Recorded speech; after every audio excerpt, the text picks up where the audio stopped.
working with data structures, the actual implementation. If you have array lists, right, we're going to use generic. So next time it would take long, you have to use an array. I would recommend just using an array list because it would take longer to populate an array or declare an array. So here is an array of strings, an array list of strings. And these little programs are shown so you can have some practice with using templates and data structures. So when I create an array, it has a default size. And the default size is defined in the API. Now, obviously you are interested in the details, right? So where do you go look up the API? Well, java.oracle.com. And when you go there, look for Java Standard Edition, documentation.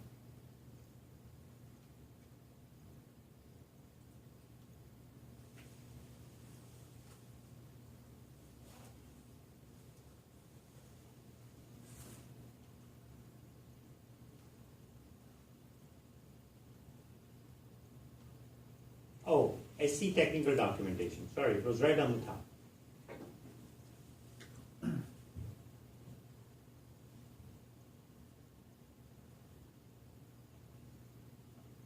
We're looking for API, SC API documentation. So then, have you visited this before? The packages are on the top left. So we're going to go to java.util, and we've got all our classes here. There are a lot of classes. Currently focus on the ones that I've mentioned in class, and then once you get to know those, you can look at others. So if I go and look at array list, and I look at the constructor array list, when I do this, it creates an empty with a capacity of 10. Then there are other methods that I can learn. Trim to size, get the size. So you'll find methods to create, read, update, delete for each collection. Now, how do you get to know all of them? The best way is, one, to look through your textbook. And your textbook does a very good job of enumerating the most important methods, and they create these little block pictures, right? So it'll mention that, how to create, find, and all that, right? So that is one way. The other way is to look through the API and look at the list of all the methods they have. So these are all the instance methods. And this can get a little overwhelming because there's like 30 methods or so. But this is where the textbooks are also written out of. This is the parent source of information. So it's a good idea to browse through this and know the 6 classes and the methods. If there is something in some resource, online resource or anywhere, and it doesn't work, my request is to come and look here and see if there is a method and how it works. And then to try it out, write a small example. And just make sure when you're reading the documentation, you're reading the right version. Because if you're running JDK 1.6 and you're looking at 1.8, the gap between those two might, cause some limitations or unnecessary confusion. So you want to, the request is to look at the documentation for the version you're using in your code, in your compiler, excuse me. So this will add items into the array list, right? We can create an iterator to look at each value. Iterator is an object that will allow you to go through item by item in the array list and print out things. So it has two methods, has next and next. Next moves the reference forward or the pointer forward to the next node in the array list to get the value. And has next tells if it's the end of the array. Right? So it will figure out that only two values were added and it will only print those two. So here is an example that you can try running, and it differentiates between the performance of a linked list and an array list. So this program basically is running a timer and trying to insert 10,000 or 100,000 elements of same type in an array list versus linked list. An array list takes so much time because it keeps increasing and moving. It increases and moves, increases and moves. Linked list does not. So it combats fragmentation rapidly. Okay? Another example. When you add elements to the end of the list, then array list is faster, linked list is slower. Why? Because the linked list is double ways, isn't it? No, linked list is you have to go through all the nodes to the end of the list to insert. Right? With array, you have an index, so you can get to the end very quickly. You can just number it and say, I know the size plus 1, go put it there. If I'm using a linked list, I have to go through all the nodes to the end of the list. And that's what is time consuming. And you should read these programs and run them as well, just for learning purposes. Yes? Question? So you don't have like for linked list, you don't have like an index, like to call it, no? It's links. Okay. So how would you call an element in a linked list? Yeah, that.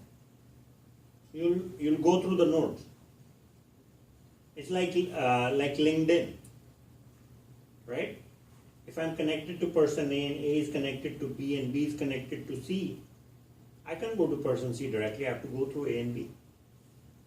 Oh. Okay. Does LinkedIn and linked list have something to do with each other? So I think so. You can't contact that person directly unless you have their no. email address, right? But traditional LinkedIn setup is through connections. Yes? So to add another element in the linked list, you would have to create a new node. Yeah. So In the end, and then maintain the links.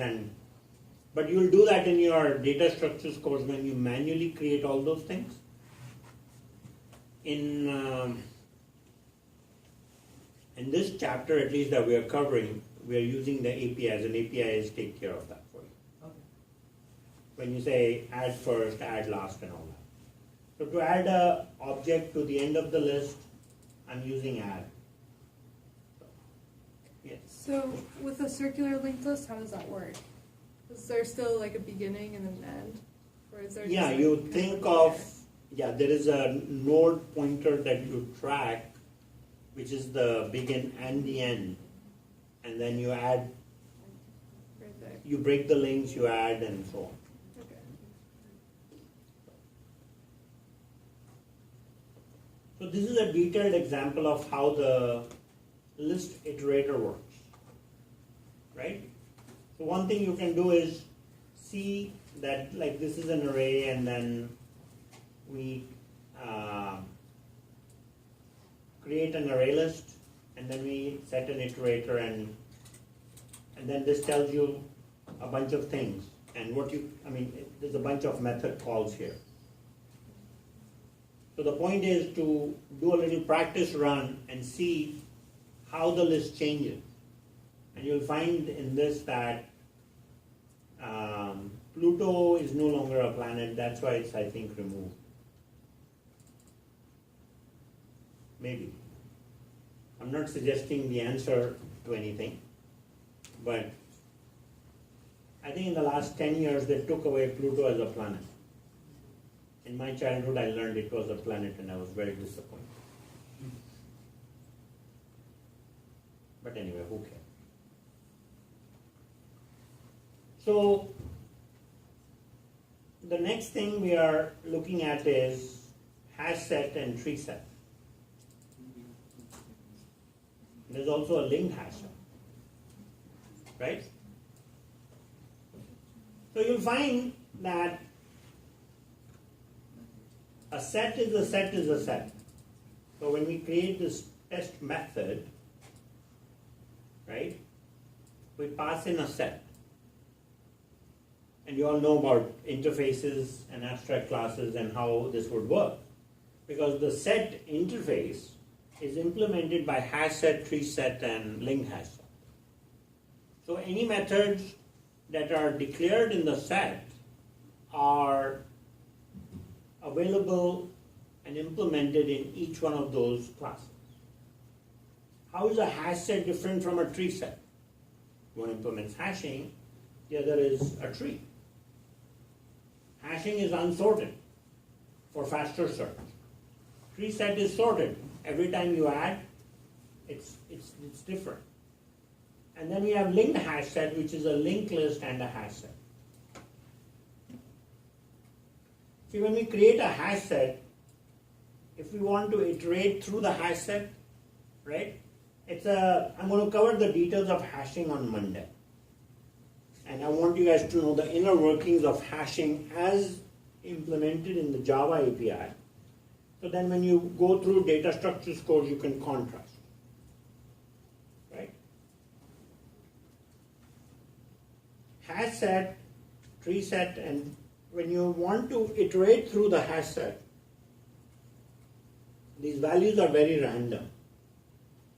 And you have to set up an iterator, and it is relatively slow. But when you look at linked hash set, it maintains a linked list in memory along with the hash data structure. So if you want to go through each element in a hash set, it will take some time. But in linked hash set, we've got both things. We can iterate fast when we need to using the linked list, and we can also search fast using the hashing part. Okay? In parallel. This is kind of a unique data structure. And actually one of my preferred data structures to use because it wastes memory, but it provides really good performance. And today, memory is not an issue. I mean, we still want to be responsible, of course, right?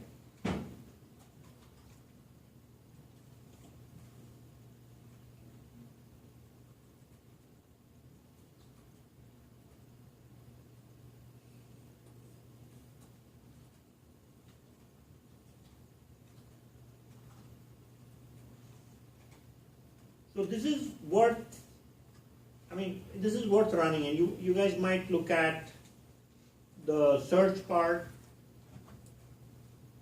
One thing, if you guys want to do something over the holiday weekend, right? Holiday gift. If you want to measure the performance of hash set, tree set, and linked hash set, there's a program that shows you how to use the timer, right? Because we were dealing with timings of array list and linked list in two programs. That's basically showing you how to create timers. And when you start the timer, it's like a stopwatch when somebody is running, right? You start a stopwatch, and then when the transaction is done, you stop it, and then you can see how much time it took. That is done in these programs using the system.current millisecond, looking at the system clock, right? You start the operation, you take note, you look at the clock again, and you subtract, and then you get the number of seconds. or millisecond. So for this also you can try out and kind of run your own experiment as to and to see if which one will have faster searches, which one will have slow searches. You can become an expert with data structures in Java by simply writing these clocks and doing some black box testing on the collections. That would be a cool thing to do. And if you are working with a team member for your final project, right, Lab 9, you guys can split the work and say, I'll do this, you do that, and then you'll know which collection to use when. Why rely on books when you can write your own program? And what will come out of that? Two things. You will learn the collections API, and you'll also know which one is fast and which one is slow. You'll have your own guide. So the point is what? To do an update or a delete on a very large structure of string. So you can have like 50,000 names. I'm sure you can find a text file on the internet with 50,000 names. You don't have to create it. Or you can write a program to randomly generate 50,000 names. They don't have to spell right. You can use random characters. I mean, these are the kinds of things that QA engineers do, because when you have to beat up on the system to find problems, good QA engineers will generate their own data, right? So then we have hash map. Look at that. Isn't that neat?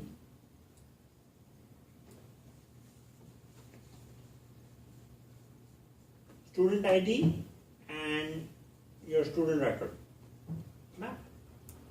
You use hashing for it. So in map, we use the method put.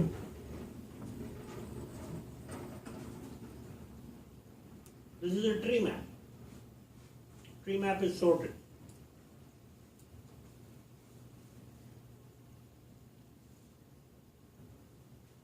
So we have talked about lists, sets, and maps. And we've talked about add and remove methods. Put, delete, add, remove. If you want a stack or a queue implementation in a linked list, guess how do you do that? Add first, add last. What is stack? First in, first out?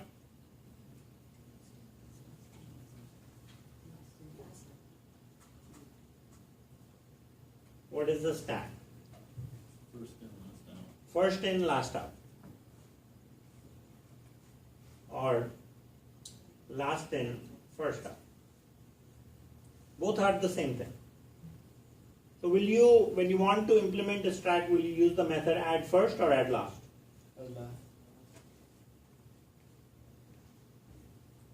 You will always add to the start of the data structure, right? Because on a stack you put, if you have a stack of trays, you always put on the top, right?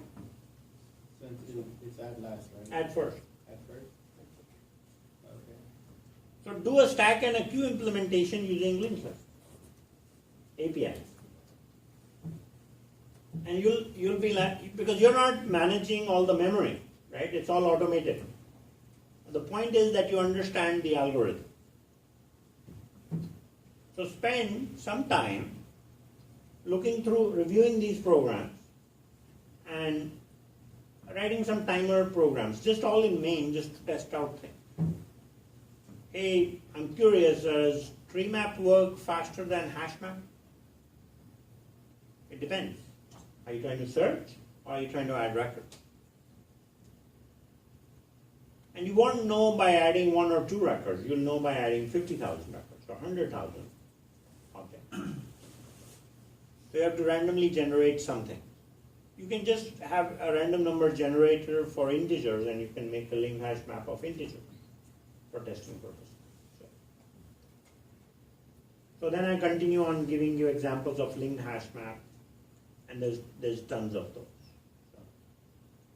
So. Okay, so let's talk a little bit about labyrinth.